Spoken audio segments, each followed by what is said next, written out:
All right, the first question we have to answer is, what is the difference between predictive project management and agile project management? Well, there is a time and place for both, and it doesn't mean that one is better than the other. It strictly means that there are two different approaches to project management. And as a project manager, you should know both, and you should know at least where they are most applicable and how they can benefit you and your project, depending on which ones that you want to use and in which place and time. So first and foremost, predictive project management, or a variation could be Waterfall, is probably the most common for a long period of time.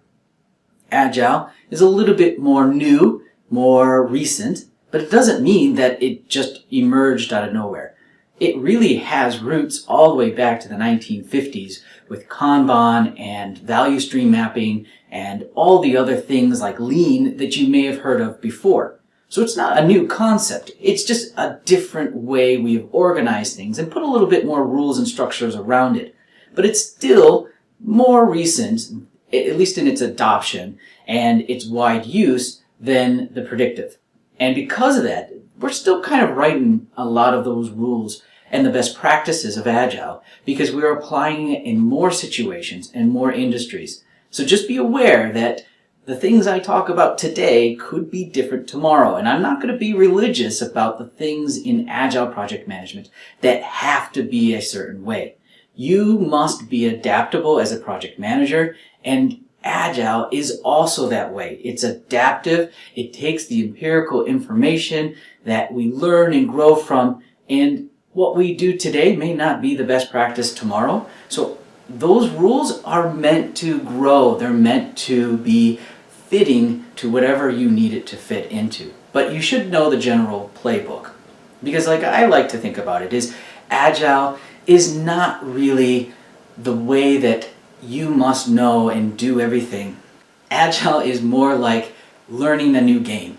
You can learn the rules pretty quick, and the rules are fairly simple. But to truly master the game, it takes a lot of time.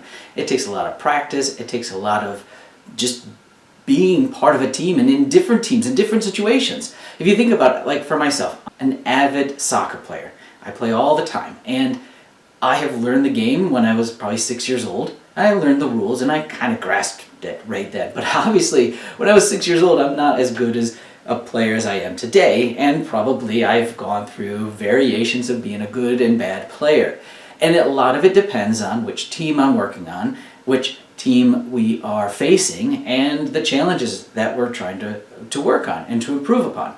Just like in Agile project management, just like in predictive project management, you understand the concepts and the various different elements and things that you are working with. Nevertheless, it is something that you got to learn, you got to grow, you got to practice, and you just got to keep adopting it. So here's the difference then I like to put between predictive project management and agile project management. Predictive project management is best suited for those types of projects that are really, or I should say, relatively well known and understood. Things that you want to set about and have predictability upon, and you want to control the changes. You want to have control over how the execution is to go and minimize the amount of changes, because those changes could be costly. So for instance, if I'm building a bridge, if I'm building a building, I want to know for certain that 3 floors in, I'm not changing plans. Or halfway across the river, we've already put some of our pillars. We can't go and dig another hole somewhere else just because we changed our mind. The costs and everything associated to that is astronomical. A lot of things have to take in control would be, say, the resources and having everything planned out and timed well. When you bring in those masons where they're not going to be interrupting other things, there's a lot of capital expenditures, and you want to control those capital expenditures, and that's where predictive project management is perfect. Agile project management is best suited for those type of activities and work and projects that you are working on that can have more knowledge management, more knowledge practice, where it is intellectual property. So things that can be easily changed or scrapped and learned from and then grow from. So what I mean by that is software obviously is the first thing that comes to most people's minds because that's where we originated most of this best practices and where it really caught fire. Nevertheless, it could be in any kind of situation where you are in fact being able to take what you learn, get some feedback, go from there, learn incrementally, gain a little bit more knowledge, get some feedback, grow from it, and that cycle can continue. And things that can enable us to do that are those kind of projects where I am not worrying about the capital expenditures, like throwing away a whole bunch of bricks. But if I'm throwing away an Excel file, or if I'm throwing away a presentation, that's a little bit more meaningful and can be agile. And so with that in mind, those kind of projects are best suited. So beyond though the capital expenditures that you have to worry about, think about the predictability and how much you want to embrace change. I like to think of the predictive project management like a straight road or some curves. And yes, there are going to be bumps in the road. There's going to be times where there's going to be blocks. There's going to be times where we go off the road a little bit. But for the most part, we're going to try to stick to that road. We know where that road is going and we know where we want to go and how we're going to potentially get there. Even though far off in the distance, in the horizon, we may not perfectly see everything, but we have a good plan. We have a good understanding, or at least we can put boundaries around where things may change. Whereas I like to think about, in a different analogy, but still a correlated analogy, is that in Agile, we are driving off-road. We know generally where we want to go, or we have some expectations of possible outcomes, but we only want to navigate as far as our headlights can take us. Because we want to learn from the road conditions. We want to learn from what obstacles we face along the way. We want to learn about how the car is feeling and what information is given to us. And we're going to reinvest that information quickly and directly into our project. And then make the navigation of our vehicle based on all that inspection, all that empirical information that comes in.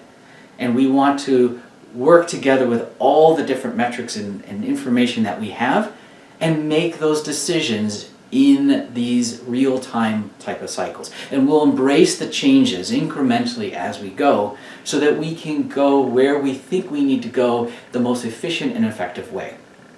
And so with that basic analogy, you can see that there is a different mindset or mentality in how you approach the projects and how we manage those projects. Because if you think about it, if things are very predictable and we want to retain that predictability, as a project manager, your role is to make certain that things stay stable, things stay predictable, that they are falling in line where they need to go, and everyone is well aware of where we're going and where we're going next, and where we have already been. And so your job is to keep things moving. Well, one, make sure things are very well planned and understood up front so that things can go really well with minimal changes throughout, and keeping costs and resources well under the control limits that are set by the project. Agile project management, yes, still has resources, still has costs, still has concerns, but how we approach those costs and controls are a little bit different. Instead of looking out very long term, we're going to look more short term. And in those short term, what we call time boxes or increments or iterations, sprints, whatever you want to call them, but we are looking to control things that are going to give us more information and learning. And so your project management skills in an agile way is getting that navigation, getting us to think as a team to where we want to go, truly understanding the customer, and then using the progress that we make throughout the project to question ourselves, to question the status quo, to ensure that in fact are we delivering what the customer wants, and asking the customer, not assuming. And your job then is to facilitate these discussions. Ask the hard questions. Get us to change. Get us away from dead ends if they're not going anywhere. And if we do go down at dead ends, then grasping or pulling out all the learning opportunities from that so that we can reapply them. But your role, though, as a project manager in an agile sort of framework or approach is more about communication. You're about collaboration, facilitation. We also call you a servant leader at times, and that really just means that you're serving the best interests of the team. You are doing some of that too with the predictive project management, but you're doing it a little bit different. Instead of the one out in front leading and pulling the team along according to the plans, in agile project management, you are the one sort of shepherding and herding and motivating the team forward and getting the team to follow all the different processes and practices, but also asking the questions and embracing the change, because we'd rather make the changes now when they're minimal than making them when they're long rooted and more costly to change. But that basically is the difference. So where do you best fit these different types of projects and methodologies? Well, predictive, as I've alluded to before, is best suited for those capital expenditures like construction and those that you really want to control, and especially when costs are much of a concern. Agile project management is best when there is less worry about the cost and waste of the work that is being produced so that you can grow and learn from. Either way, you must embrace the agile mindset if you are going to go in an agile project management approach, or you need to be in a predictive mindset when you approach the predictive project management. The mindsets have to match the practices. So there will be other videos in this series that go more into the agile mindset and what you need to remember. And there of course are lots of different lessons about the predictive project management, but the practices in which you follow have to match up. And there is an Agile Manifesto which really tries to articulate what we mean and the mindsets, the values, the principles beyond that, and how you practice it is going to really be where things fit.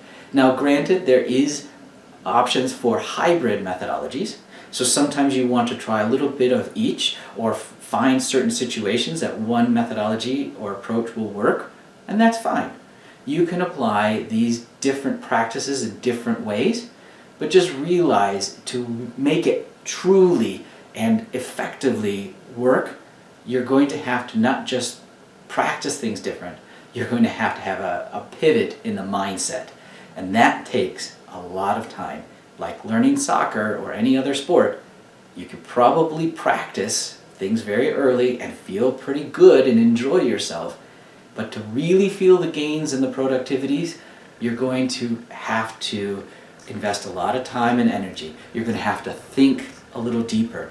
You're going to have to think like that athlete. And you're going to have to think now in an agile sort of way. So that's a quick look and a little bit of a caveat onto which project management approach that you determine is best fitted for your project as you move forward in guiding and managing your projects.